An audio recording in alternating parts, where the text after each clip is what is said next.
नमस्कार, स्वागत है आपका एनएनसी न्यूज में। मैं हूं राजेश कुमार। आप देख रहे हैं हमारा स्पेशल प्रोग्राम न्यूज वीकली, जिसमें हम बात करेंगे फ्रांस के ऊपर हुए आतंकवादी हमले की और साथ ही में आपको बताएंगे पंजाब की राजनीति में सिद्धू ने कैसे ला दिया भूचाल। मगर पहले सप्ताह की बड़ी खबरें। आतंकवादियों के निशाने पर फिर आया फ्रांस। अरुणाचल में कांग्रेस की वापसी, पेमा खांडू के नेतृत्व में बनेगी सरकार। पंजाब चुनाव से पहले सिद्धू ने छोड़ी पार्टी, भाजपा को झटका, आम आदमी पार्टी बोली स्वागत है। बिहार के गया में नक्सलियों के साथ मुठभेड़ में सीआरपीएफ के 10 जवान शहीद। एनजीटी का आया फैसला, दिल्ली में नहीं चलेंगी 10 साल पुरानी डीजल गाड़ियां। और नहीं रहे अयोध्या के गांधी, 96 साल की उम्र में हुआ निधन। अब खबरें विस्तार से। 15 जुलाई को फ्रांस पर हुए आतंकवादी हमले ने एक बार फिर दुनिया को दिखा दिया कि दुनिया की कोई भी जगह आतंकवाद से अछूती नहीं है। फ्रांस के शहर नीस में उस वक्त आतंकवादी हमला हुआ जब पूरा देश नेशनल डे के जश्न में डूबा हुआ था और लाखों की संख्या में लोग नेशनल डे की आतिशबाजी देखकर लौट रहे थे। और आतंकवादी मोहम्मद लाहोस एक ट्रक लेकर भीड़ में घुस गया और सैकड़ों को घायल करते हुए 84 लोगों की जान ले ली। फ्रांस के राष्ट्रपति फ्रांसवा ओलांद ने हमले को आतंकी करार देते हुए आपातकाल को 3 महीने तक बढ़ा दिया है। भारत के राष्ट्रपति प्रणब मुखर्जी ने इस हमले की निंदा करते हुए फ्रांस को हर सहयोग की बात कही है। बहरहाल रुक करें हम अगली खबर का, जहां केंद्र की मोदी सरकार को सुप्रीम कोर्ट ने दूसरा बड़ा झटका दिया है। अरुणाचल प्रदेश में 6 महीने से चला आ रहा राजनीतिक संकट खत्म हो गया। शनिवार को जहां कांग्रेस को सदन में बहुमत साबित करना था, तो दिन भर चली राजनीतिक हलचल के बाद पार्टी की आला कमान ने नवाब तुकी की बजाय पेमा खांडू को मुख्यमंत्री बनाने का फैसला किया।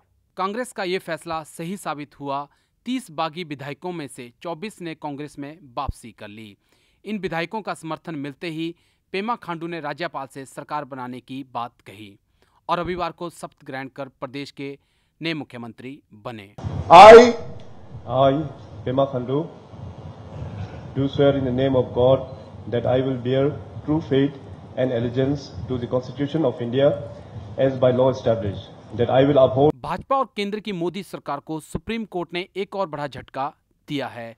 सुप्रीम कोर्ट ने कहा है कि अरुणाचल में कांग्रेस की सरकार को बहाल किया जाए और विधानसभा में 15 दिसंबर 2015 की स्थिति फिर से कायम की जाए। और साथ में ही राज्यपालों को निर्देश दिया है कि वो राज्य की राजनीति में अनावश्यक हस्तक्षेप ना करें और अपने पद की गरिमा को बनाए रखें। सोमवार को केंद्र की भाजपा सरकार को झटका देते हुए राज्यसभा सांसद नवजोत सिंह सिद्धू ने राज्यसभा से इस्तीफा दे दिया। ऐसे कयास लगाए जा रहे हैं कि नवजोत सिंह सिद्धू आम आदमी पार्टी में शामिल हो सकते हैं। आपको बता दें कि नवजोत सिंह सिद्धू काफी दिनों से अपनी पार्टी से नाराज चल रहे थे, लेकिन उन्होंने कभी भी ये बात खुलकर नहीं कही। इसी मौके का फायदा उठाते हुए आम आदमी पार्टी ने दिल खोलकर उनका स्वागत किया है। अपने बेबाक अंदाज और क्रिकेट में सिक्सर किंग के नाम से मशहूर नवजोत सिंह सिद्धू ने भाजपा को मैदान में उतरने से पहले ही रन आउट कर दिया है। अगले साल पंजाब में चुनाव होने हैं और सारी पार्टियां रणनीति बनाने में जुटी हुई हैं और ऐसे में सिद्धू का भाजपा से अलग होना बीजेपी पर भारी पड़ सकता है। अमृतसर से सांसद रहने वाले सिद्धू ने 2014 में भाजपा आला कमान के कहने पर अमृतसर लोकसभा सीट अरुण जेटली के लिए छोड़ दी थी। तब से शुरू हुआ नाराजगियों का दौर सोमवार को खत्म हो गया।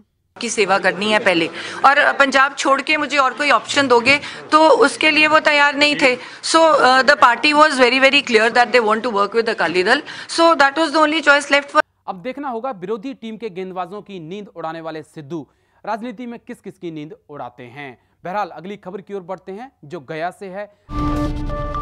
बिहार के गया में नक्सलियों के साथ मुठभेड़ में सीआरपीएफ कमांडो बटालियन कोबरा के 10 जवान शहीद हो गए हैं और कई घायल बताए जा रहे हैं।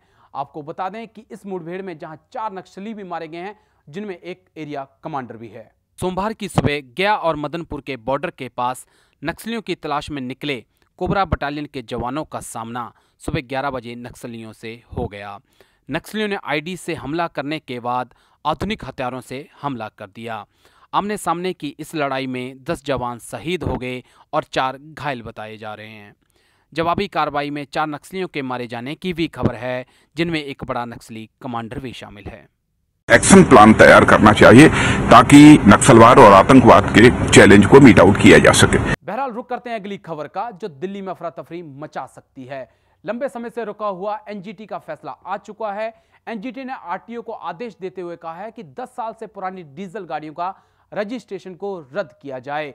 और परिवहन विभाग की माने अगर यह फैसला लागू हो जाता है तो दिल्ली में अफरा तफरी मच जाएगी। परिवहन विभाग का कहना है कि दिल्ली में 1,28,000 ट्रक हैं, जिनमें से इस फैसले के बाद 90,000 ट्रक बंद हो जाएंगे और दिल्ली में दूध, सब्जी और अनाज की सप्लाई पर गहरा असर पड़ेगा। दिल्ली में 13,700 डीजल बसें हैं, जिनमें से 11,700 बसें बंद हो जाएंगी, तो दिल्ली के हालात खराब हो सकते हैं। बहरहाल रुक करते हैं अगली खबर का, जो अयोध्या से है। 60 साल से ज्यादा समय तक बाबरी मस्जिद की कानूनी लड़ाई लड़ने वाले अयोध्या के गांधी हासिम अंसारी का कल निधन हो गया। आपको बता दें, हासिम अंसारी 96 वर्ष के थे और लंबे समय से बीमार चल रहे थे। 1949 में बाबरी केस से जुड़े हासिम अंसारी के निधन के साथ एक युग का अंत हो गया। अंसारी उन व्यक्तियों में से थे जो 22 दिसंबर 1949 को बाबरी मस्जिद में उस वक्त मौजूद थे जब भगवान राम की मूर्ति अंदर पाई गई थी, और उसके बाद वह ही पहले व्यक्ति थे जिन्होंने हिंदू महासभा के अवैध कब्जे का मामला फैजाबाद कोर्ट में दर्ज कराया था। इसके बाद वो लगातार अयोध्या में बाबरी मस्जिद और राम मंदिर के विवाद को निपटाने का समाधान खोजते रहे। सालों तक चली उनकी यह लड़ाई हमेशा राजनीति से दूर ही रही, पर वो कभी हिंदू मुस्लिम विवादों में भी नहीं उलझे। यही कारण है वो हिंदुओं मुसलमानों दोनों के चहेते बने रहे। इसको चलाते रहो, मुंह को चलाते रहो, रामलला को जेल में बंद करके रोटियां सेकते रहो, हम मुसलमान बेवकूफ नहीं है। आपको बता दें कि 2014 में बाबरी मस्जिद मुद्दे के राजनीतिकरण होने से हासिम अंसारी नाराज हो गए थे और उन्होंने मुकदमे की पैरवी करने से मना कर दिया था। बहरहाल आपको अगली खबर में हम दिल्ली के सुल्तानों की वो तस्वीरें दिखाते हैं जिसमें आप साफ देख सकते हैं कि दोनों सुल्तानों के बीच कुछ ठीक नहीं चल रहा। न्यूज वीकली में बस इतना ही। देश और दुनिया की तमाम खबरों के लिए देखते रहिए एनएनसी न्यूज। नमस्कार।